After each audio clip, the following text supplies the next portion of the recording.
amazement when Freda Chaney from America, well, she cooked an idea in her head, maybe with her daughter, Vicky, and they decided to come and join us for the festival. They're doing some sightseeing as well, but I'll let Freda tell you her story. Over to you, Freda. Thank you, Deb. I am so excited to be here today. I recognize a lot of your faces, by the way, from the George Eliot Review Facebook page, the newsletters. I'm a Yank in King Arthur's court. That's what I feel like here today. How many of you have heard of an orb? An orb? Yes? Okay, I think I had an encounter with a spiritual orb, and that's what this book is about. It parallels George Eliot also. It's a memoir of my life, so it's a hodgepodge of things. I have handouts. I want to share pictures with you. This is what this is for, Dave. That's what you were wondering what that Perfect. And you can keep these in these baskets down.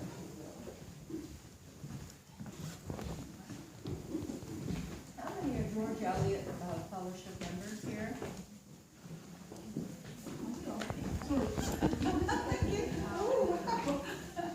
Anyone else over here?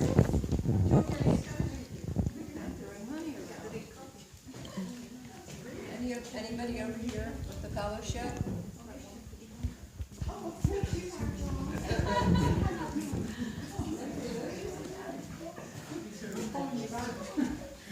And I'll leave the rest here in this. I also have calendars. You can just pass these around and everybody can have one for their dog. This is my information with the website.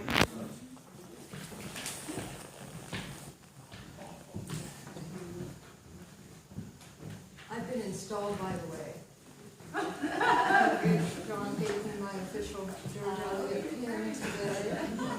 I've been a member of the George Eliot Fellowship for about 5 years now, John, 5 or 6.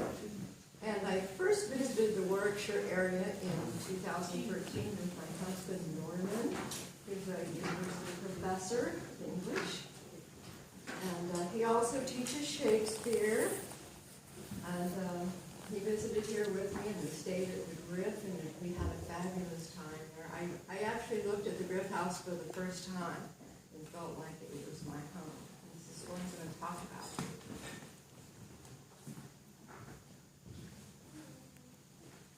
These aren't keepers, these are pass-arounds for my books. This is a picture of the Griff for those of you who haven't seen it. How many of you have seen the Griff? You've all toured? You've toured? Yes. We're staying in room 54 in the Premier Inn, and it overlooks the attic. So, yeah, the attic where Maggie would have played in Mill on the Floss. I'm going to hang on to this one because this is the book that began it all, started it all. This is the Mill on the Floss Heritage Edition. And in 2009, I was standing in my library taking pictures of our library bookshelves. And I noticed in the picture that I uploaded onto the computer that there was an orb. And we believe it to be a spirit orb. You'll see in the picture there. And there are 2 tiny faces in it. Well, I ran off the picture and I took it down to my husband, who's very rational. Many of the Brits are rational, but my husband is just naturally rational. And he said, just go look and see what it's all about. Find out what it has to tell you about your life. So I went back into the library and compared the picture to the area where the books were, and that orb was sitting on top of George Eliot's book, The Mill on the Floss. Now I have to admit that I've never been a George Eliot reader. Most people say they love George Eliot, they've always read George Eliot and lived their lives by George Eliot, but this was an awakening for me. I actually had a spiritual crisis. Is P.J. Nash still here? No? No.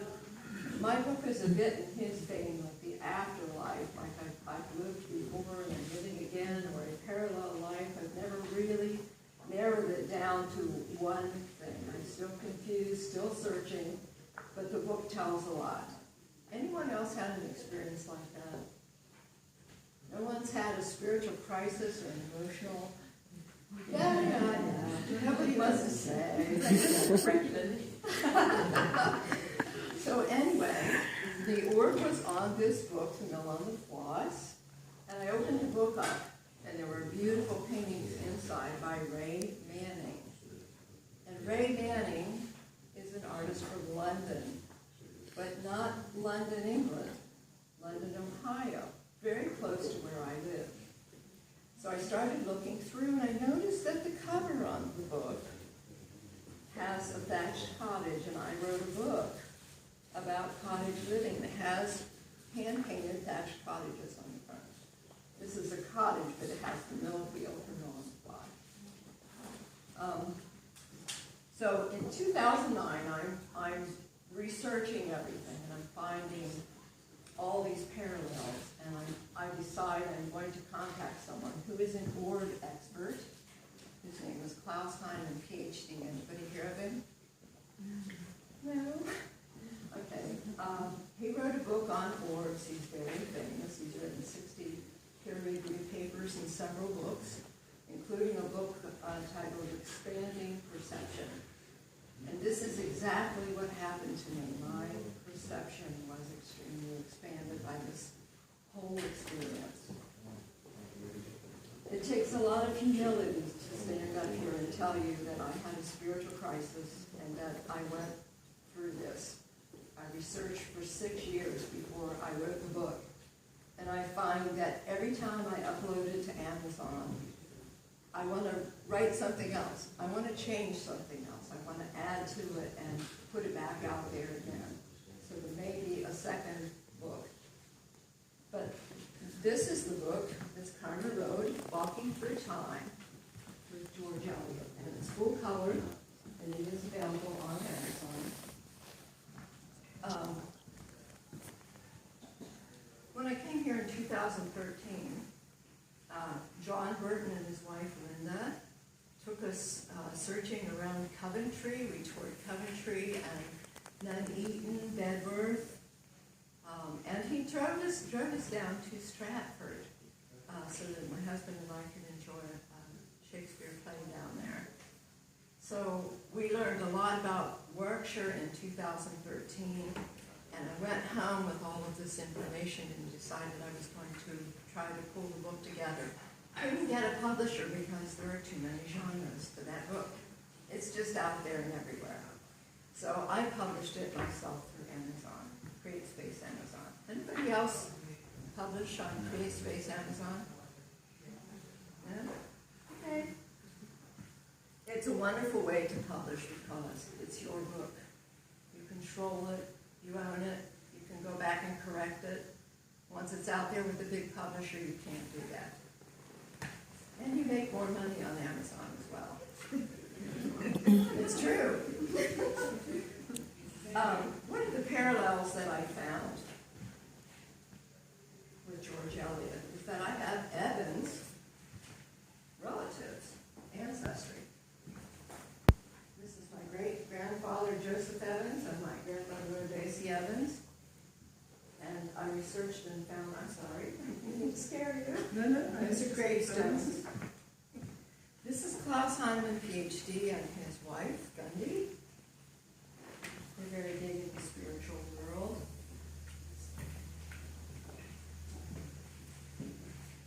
This is my dog, Rocky. Why am I showing you a picture of my dog, Rocky?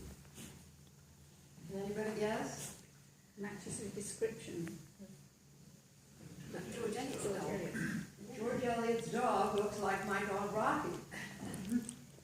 I mean, there are 100 parallels altogether that I've learned about thus far, and I'll keep searching probably the rest of my life until I find them all. I can. But this is Ben. Who knows about Ben, Lewis's Bull Terrier? John? No? I'll this around, you can take a look at it.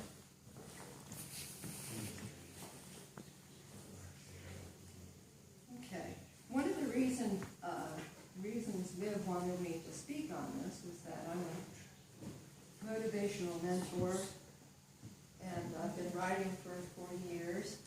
And my last book, which she read, Manifesting Your Life in 7 Days, helped her tremendously. And I think I have another fan here.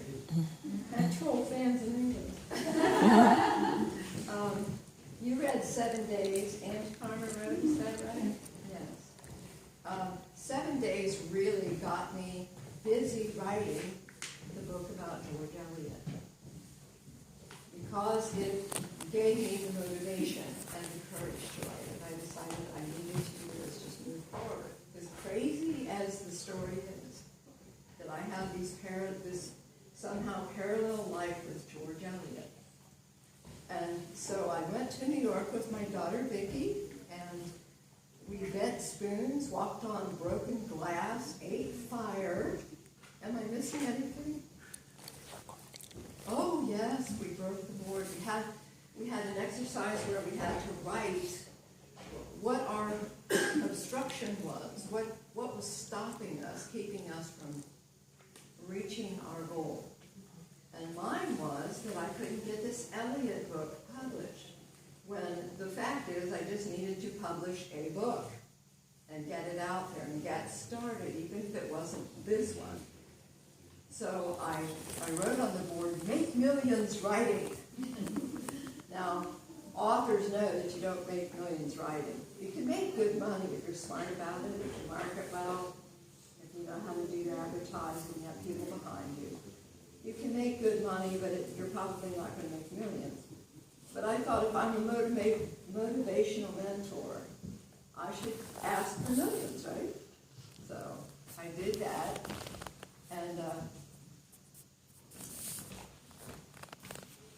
I broke the board. I'm sorry, I'm getting emotional. I broke the board with my right foot. And by breaking through that board, you're saying I'm breaking this obstruction in my life, and I'm going to get what I want. It's out there. You have to ask for it. So anyway, that's what we did, and then my next step was coming to England. That was the goal that I set. I came to England in 2013, and I am here today.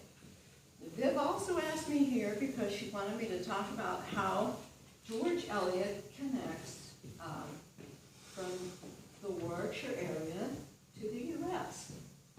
So I want to just read a little bit to you about that.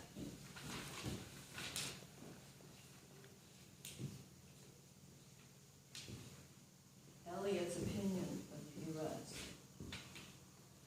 It is true that George Eliot never visited the U.S., and I know that she did not always share a high opinion about Americans.